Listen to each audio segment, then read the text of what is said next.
Marília será a única apresentadora. Mas nós, quando se pensou em fazer um seminário de testemunho lá, também por nós pensámos que valia a pena passar uns minutinhos a contar a história, como é que apareceu o testemunho lá. E o testemunho lá, eu vou fazer isto rapidamente, começou em 2001 numa atividade que se chamava a Cozinha ao Laboratório da Agência Sensitiva. E aquilo que se pretendia na altura era divulgar ciência, tornar a ciência, e nesta altura, em particular a química, uma ciência atraente, uma ciência saborosa. Portanto, isto dizia-se numa perspectiva de que a ciência não é necessariamente uma coisa mal cheirosa, poluente, à qual se atribuem inúmeros problemas ecológicos e outras coisas, e a ciência está no nosso cotidiano. E surgiu então a Cozinha ao Laboratório. E nessa perspectiva juntaram-se várias pessoas que trabalham em ciência. E o primeiro nome que me vem à cabeça é a Química, a Engenharia Química Paulina Mata. Eu fui chamada como microbióloga do grupo e tinha uma colaboradora que era a Margarida Guerreiro para todas as ciências, e juntaram-se físicos e mais químicos, e durante alguns anos houve efetivamente um divulgar de ciência numa perspectiva puramente que coisas interessantes do ponto de vista científico se passam quando cozinhamos. Nessa altura havia uma estudante de doutoramento chamada Catarina Crista, que também dava umas ideias e que se interessava por este assunto. E tivemos, nesta perspectiva, fundamentalmente divulgar ciência por esta via até 2004. E em 2004 houve um acontecimento muito importante. Casou-se o príncipe Filipe em Madrid com uma Letícia. E apareceu nos jornais que a boda fazia parte da boda ervilhas com sabor a melão que foram concebidas pelo chefe famoso Ferran Adrià e que os convivas da boda faziam uma bancada que o Ferran Adrià levou lá para o palácio. E então o que era isso? Eram esferas de alginate com puré de ervilha, ao qual se incorporou sumo de melão. E, portanto, apareceram ervilhas a saber a melão. Isso apareceu no meu país e nós vimos a notícia com uma recomendação de um amigo espanhol a dizer: vocês também são capazes de fazer. E fomos. E passámos a fazer uns caviares, coisas variadas. Na altura se usava muito caviar de maracujá. Isto nós levámos para a Sensitiva e houve chefes de Lisboa que ouviram dizer que se iam fazer caviares no Sensitiva, foram lá, e em 2005 fizemos nós aqui no MISA o primeiro curso para chefes em que se faziam caviares e se faziam gelatina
da Faculdade de Ciência e Tecnologia da Universidade Nova falou com o Paulo Amada para que se fizesse um mestrado em gastronomia.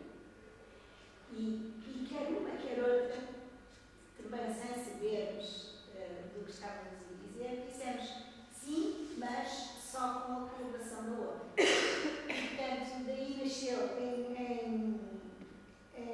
no ano, em 2009, 2010, um curso de pós-graduação em Ciências Gastronómicas, que decorreu nas duas universidades e que no ano seguinte passou a mestrado e que está a funcionar como mestrado numa colaboração entre as duas universidades. Portanto, isto, eu tive cuidado para que chegasse ao fim sem saber nada da gastronomia molecular, porque temos então a Margarida Carreiro que nos vai falar sobre isso. A Margarida Carreiro é engenheira química e técnico, portanto, nós conhecemos nessa altura há meio de anos. Depois, ela trabalhou em Oliveira no Instituto Académico de Ciência, trabalhou em cereais na PAC e, entretanto, como ela diz, o currículo que tem lá apresentado é o currículo depois da reforma, tem estado a trabalhar no âmbito da curricular, portanto, muito antes disso, portanto, desde 2001, mas agora no âmbito da curricular, em gastronomia molecular. Ela tem uma característica muito especial, que é que se a gente lhe pergunta qualquer coisa, ela diz, não sei. E depois estuda e informa-se e é um poço de informação nestas coisas. Portanto, quando qualquer uma de nós precisa de saber qualquer coisa que leu, que ouviu falar, se ela não, pode ser que não saiba de facto, mas ela vai saber com certeza. E portanto nós pedimos hoje para ela nos vir hoje aqui contar o que era a gastronomia molecular.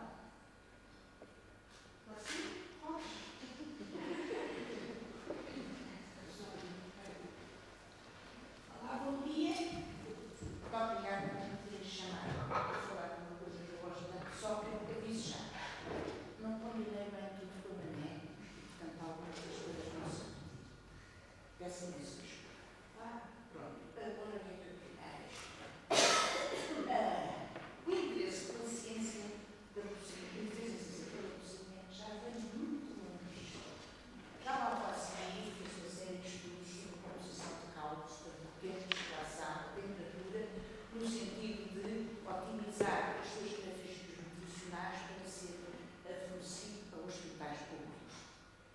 Também o INEC fez também uma série de estudos e, verdade, até chegou às conclusões, mas a ciência é mesmo assim, que hoje em dia se prova que não estavam certas.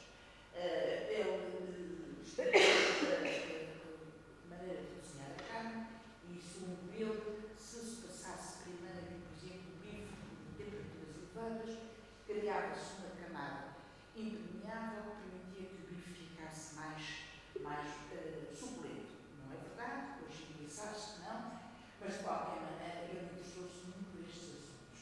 Da mesma maneira que o Thompson também fez vários estudos, inclusivamente estudou a melhor forma de extrair o bife.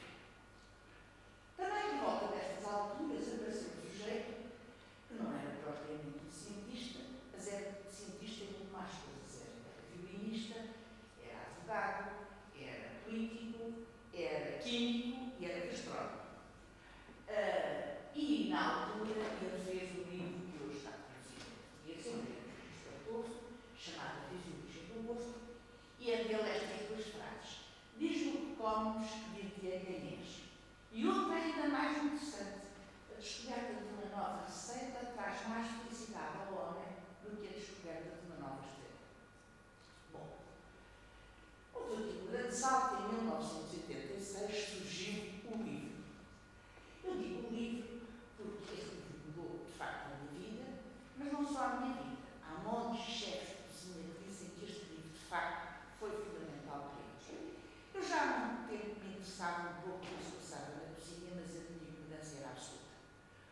E a pessoa vai estudando e vai tendo currículo e vai dizer aquilo, mas chegava à cozinha, morria. Aconteciam azares e eu achava que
classes profissionais, os cozinheiros e os chefes. Nunca se tinham colaborado de maneira nenhuma. Está aqui, por exemplo, um cozinheiro francês, Pierre Ranier, que trabalha com o professor Eric, mas há muitos mais casos, e daqui resultou uma colaboração muito profícua para ambas as classes. No caso dos cozinheiros, levantavam questões e, portanto, automaticamente davam novas ideias para a investigação, e no caso dos cientistas, tentando explicar e criar novas ideias para os laboratórios. No caso, não estou nem os cientistas nem os cozinheiros, estou ali, estava a estar ali em cima daquela seta, que no fundo seria a ligação entre estas coisas. No caso dos cozinheiros, o objetivo é alimento e prazer, já no caso dos cientistas, o objetivo, evidentemente, é o prazer. Bom, mas desta colaboração, a cozinha, desde que eu era pequena, o que é que eles foi a mudança do fogão a lenha. Não tive muitos jovens que nem sonham, mas nos anos 40 e 50, depois era a lenha. Pronto, vai-se acabou, passamos para depois a gás e elétricos, e depois a única coisa que aconteceu na cozinha foi a introdução dos fogos de micro-ondas. Pois, mas nos últimos anos tem sido um corrompido. E de facto, nas cozinhas foram introduzidas as pipetas, as centrífugas, placas de aquecimento, depois as magnéticas, filtrações, todo aquele equipamento e muito mais foi introduzido na cozinha, de facto, com a colaboração entre cientistas e cozinheiros. E temos aqui uma fotografia absolutamente espantosa, já vou falar de uma vez cozinha, que é uma cozinha onde estão a ver o equipamento que é de mais sofisticado. Entretanto, dois cozinheiros muito conhecidos, muito galardoados, enfim, digamos que estrelas Michelin, parece um bocadinho estudantais, são assim uns nobrezinhos para a cozinha. Pronto. E estes dois sujeitos têm 3 estrelas Michelin e ambos foram considerados os melhores cozinheiros do mundo durante vários anos seguidos. E o engraçado é que o trabalho destes sujeitos com pessoas ligadas à ciência, concretamente universidades, resultou.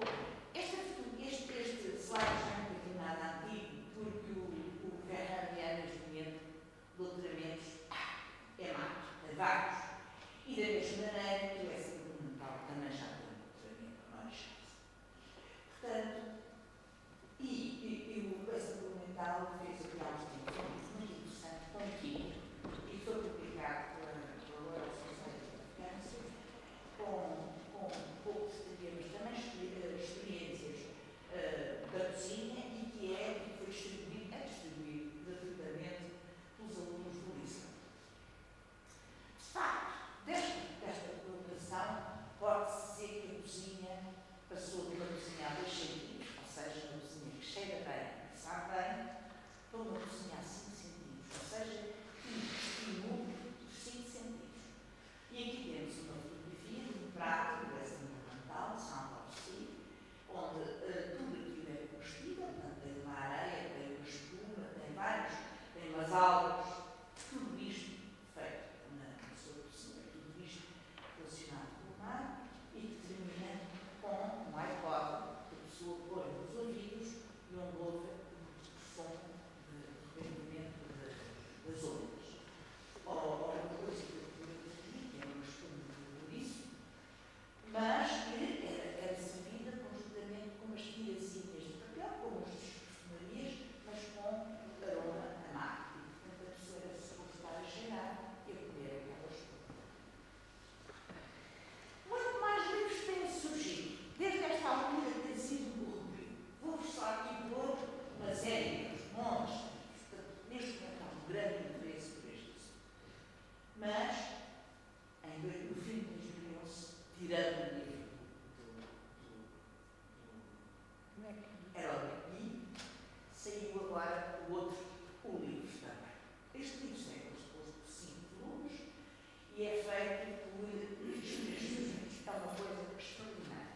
Embora, digamos que a abordagem é mais física do que isso, mas é um livro interessantíssimo e podem ver o currículo do Nathan, que é o fulano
autocriação, não é? Portanto, digamos que a criação de obras de arte, mas as obras de arte da cozinha são absolutamente diferentes, as pessoas só as apreciam quando as comem, não é? E eles estão sempre a criar e não há sistemas de registro de propriedade intelectual, digamos. Por isso, eu acho que isso sai tantos livros de cozinha. Estão sempre a sair livros de cozinha, todos os cozinheiros publicam. E eu penso que, no fundo, é a maneira de patentearem as suas criações, não é? Mas, havendo uma revista onde isso pode vir a ser feito, e temos aqui artigos de cientistas, mas também temos, por exemplo, ali a introdução da perioca na gastronomia do Alex Atala, que é o melhor cozinheiro brasileiro, e a perioca já teve uma raiz da Amazónia. Portanto, aqui possivelmente poderão escrever cientistas, sim, mas também cozinheiros e, no fundo, as suas criações começarem a ser mais possíveis. Em Portugal, sei que está muito mal feito, porque tem um secado muito mal feito o artigo. Este artigo encontra artigo em 96 no Expresso, que fica encantado. Cortei o oradeiro, não sei bem para quê, mas era um jornalista, chama-se Filipe Carvalho, não sei bem, nunca mais ouvi falar dele, mas era um artigo sobre a ansiedade ou a angústia do cientista na cozinha. E falava essencialmente de um professor, os mais jovens não querem falar precisamente, que era o Sr. Pinto Pacheco da Faculdade de Ciências, que de facto convidava pessoas para irem à sua casa jantar. Tenho muita pena na altura não lembrar nenhuma, porque eu lembro do meu pai ter ido lá e ter falado no jantar. Pronto, tinha graça. Só depois desta vida que eu comecei a perceber que o senhor, de facto, já se interessava pela ciência e por isso passava a ciência. Mas isto é a primeira vez que eu vi. Depois ocorreram os povos de ciência viva, como a Maria já disse. Paulo e eu começámos a escrever uma série de artigos para o Diário de Notícias. Tinha muito feedback, as pessoas escrevíamos, fazíamos umas questões. Depois entramos num programa de televisão Área Ciência, eram 13 programas, e em cada um havia um sketchzinho, digamos, chamado para o Cozinha ao Laboratório, onde fazíamos experiências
sabemos que funda exatamente à nossa temperatura, por isso gostamos tanto de chocolate, temos um outro derrete de maravilha, bastante baixa a temperatura, esses líquidos iam solidificando, não é?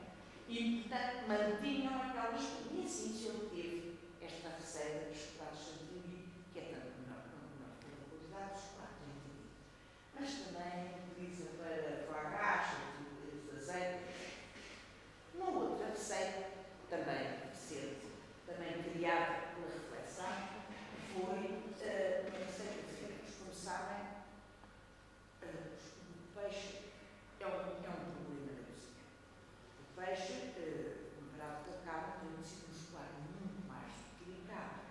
O peixe tem uma vida como a nossa, o peixe tem sorte de sofrer uma evolução muito grande da água, o que quer dizer que a vida é bastante facilitada e, por isso, tem fibras musculares muito mais curtas e menos tecido conjuntivo. O tecido conjuntivo é o tecido que envolve as fibras musculares e que dão consistência. Mas por ter este tecido muscular tão mais delicado, qualquer coisinha que a pessoa faça de errado está feita. Estraga-se, sai e tudo mais. E então, fazer filetes é comum. Eles têm de ser sempre protegidos por um pó, uma camada que os vai proteger. E então, este é sempre um pó, começou a pensar e arranjou este pó. Eu agora faço este pó, não vou tão longe, porque no momento o pó não se faz, não estou para isso, mas faço exatamente aqui. E ele depois justificou porque é que se tinha lembrado de fazer isto. Porque a farinha de trigo essencialmente tem muito glúten, e se forma muito glúten, o pó fica muito duro, portanto, comer um bocadinho de farinha de arroz não tem glúten. Por outro lado, acrescento de um álcool, porque ele, o calor larga, evapora-se, e no caso a cerveja larga o CO2, vai conseguir fazer ainda o pó mais fofo. Muito frio, exatamente, para que só comece a sair estes gases quando é assim. Mete um bocadinho de mel, por simples razão que gosta para pôr os filetes um bocadinho mais tostadinhos, não é? Para que pôr reações, e ainda mete fermento de bolo, mais uma vez, carbonado, chegando ao calor, compõe-se lá no CO2 e então o pó fica mesmo lixado. Isto é dois exemplos. Agora, há algumas grandes inovações na cozinha.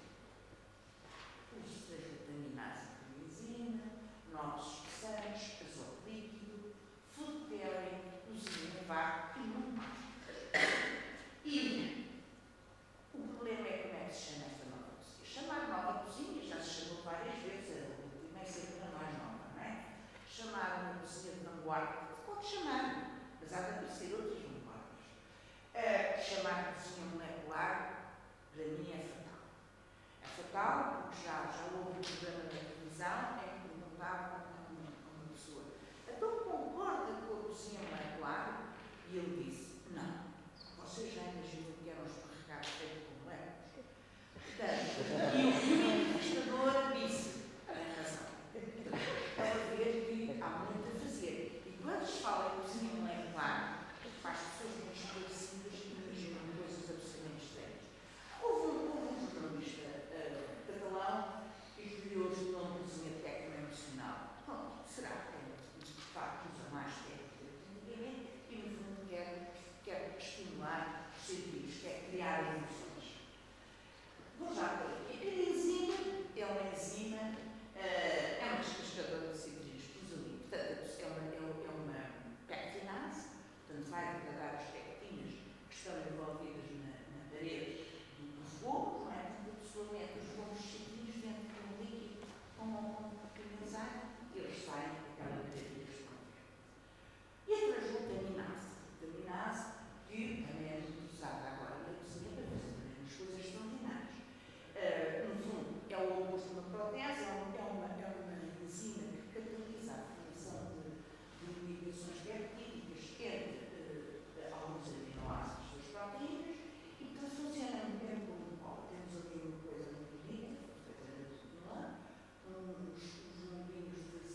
algoritmos muito complicados, conseguiram estabelecer umas árvores, como esta que está aqui, no fundo, no centro do tal pepino, e nas margens estão os alimentos que combinam melhor com o pepino. E combinam tanto melhor quanto mais perto estiverem no centro. Está ali o iogurte, eu não fiz uma sopinha de pepino com iogurte e com cebola, se vai com a cebola picante, um fiado, portanto, não devia ter ido.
vários exemplos feitos no continuado de aplicações destes novos produtos e, como podem ver, há de facto coisas muito eficazes. Um destes propósitos alginados, ou sacados retirados das aulas, fazem parte dos paredes escolares e vamos, portanto, alguma consciência bem, são constituídas por dois tipos de livros e o que tem interessante é que são alginados de solo, portanto, a solução ficam com cargas negativas e na presença de cálcio, esse cálcio vai ligar duas cadeias entre si. Aí, isto já era feito há muito tempo nos laboratórios. Como é que se imobilizavam enzimas? Como é que se imobilizavam micro-organismos? Usando exatamente o H. E, não? Alginado. Tu disseste ligar. Para além disso, há muito tempo que era utilizado na indústria alimentar. Tudo isto é usado na indústria alimentar e é conhecido na indústria alimentar. Só que a indústria alimentar, evidentemente, não vai contar as suas descobertas ao público, não é? Porque há concorrência, não é? Entre as indústrias. Portanto, estas coisas só começaram a ser conhecidas quando isto chegou à cozinha do restaurante ou de casa. Então, de facto, usando uma solução de cálcio normalíssima, temos e adicionando alginado ao preparado, uma pipeta começa-se a deixar cair gota a gota ao nosso preparado e quando entra em contato com o cálcio, imediatamente há ligação entre cadeias. E formam-se os tais caviares de que falava o Carradi, ou quando falava os jornais. E aqui temos um caso, um exemplo, uma apresentação muito bonita e simples. Há outro processo, mas e depois podem ser aquecidos, não é? O outro, só falar mais disto, é o HH. O HH, novamente um polisacário, novamente fazer parte de paredes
uma surpresa, não é? E temos aqui, por exemplo, este gintônico, tem disse sólido, e por cima leva o limão, sim, com um morrito, onde o hortelã é apresentado sob a forma de cafés mais altos. Pronto, vários treinos de reserva, cursos que são feitos, cursos, eventos, também atividades com crianças e agora a nossa loja online. Agora, só para terminar, queria mostrar aqui duas coisas que são engraçadas, eu acho. Uma é uma frase que eu disse que é mas para mim até razão. Quando diz que os alimentos, hoje em dia, a pessoa vive à procura do que é natural, do que não faz mal. Quando me escrevem, não sei o que é, faz mal, faz bem. Eu gosto de mandar aquele gráfico, que é um gráfico que mostra que em 25 anos a nossa população aumentou 7 anos em termos de esperança de vida. Portanto, as coisas são de facto muito más. Se a verdade é que nós estamos a aumentar 7 anos da alimentação, mas também é. De maneira que isto natural está na natureza. E isto não há sofrer, nem batatas fritas, nem cozido, nada disso. Portanto, tudo isso é de trabalho, de engenharia. Este artigo é muito interessante, é de 2009, foi um trabalho que foi feito com os investigadores, fizeram uma entrevista a várias pessoas, iam dizendo nomes científicos de vários compostos e perguntavam quais deles achavam que eram perigosos. Claro, a glucose ficou quase no topo. Isto é a coisa que a pessoa não deve comer, porque neste mundo há isto de certeza que é muito perigoso. E isto é importante para nós, para mostrar que nós temos responsabilidades sociais. Temos responsabilidade de esclarecer as pessoas, de tentar melhorar este pânico em que toda a gente vive, não é? E isto só é possível, de facto, aumentando a população. Só para terminar, isto aqui então, os cozinheiros, eu vou só dizer isto. Eu tenho um livro em casa, tenho 2 livros em casa. Tenho um que se chama Chef Mate, e é de Luís Rocha, não sei o que é de 1990. Então, um livro sobre vários cozinheiros de Lisboa, na altura, não era conhecido, se conheceram dos restaurantes, e vem a história dos cozinheiros e depois algumas receitas deles. Então, isto por acaso não é esta foi a nota, não sei bem, mas a maior parte deles não conhecidos e a história de vida deles, tendo uma família de 10 filhos, frequentou a escola descalço, tendo que andar 10 km a pé, a família vivia com muitas dificuldades, veio para Lisboa, onde foi servir para uma mercearia com o Marçal. E depois vêm as receitas. E as receitas são muito boas e sabem. Bacalhau à Brás, Paus de Anjo. Agora, enfim, da década de 2000 e qualquer coisa assim, um livro de uma senhora chamada Fátima Moura. É sobre a história de vida dos cozinheiros de agora e algumas receitas. Os cozinheiros de hoje em dia, os que são, têm mais êxito, são equivalentes aos cientistas. Eles têm congressos, passam a vida a ir a outros sítios, conversar, apresentar as suas ideias, frequentar outros laboratórios que são os cozinheiros para aprender e, portanto, no modo geral, são essenciais e, de facto, percorreram o mundo todo. Depois, as receitas são para nós fazemos, evidentemente, são receitas, são criações, não são receitas, são criações destes chefes. Isto passaram-se 20 e poucos anos. De facto, este mundo da cozinha mudou muito. Mudou porque mudou, mas também mudou, de facto, pela colaboração entre chefes e cientistas. Aqui, quando nós começámos a fazer os primeiros cursos aqui em Guiné, era um prazer ver chegar vários chefes à universidade, sentados nas salas de estudantes universitários, e era uma questão que nós fazíamos, era primeiro começar a explicar-lhes que a matéria é constituída por átomos e moléculas.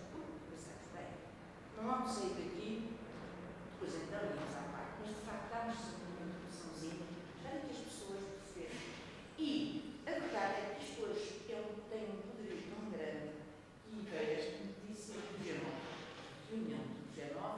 agora se faz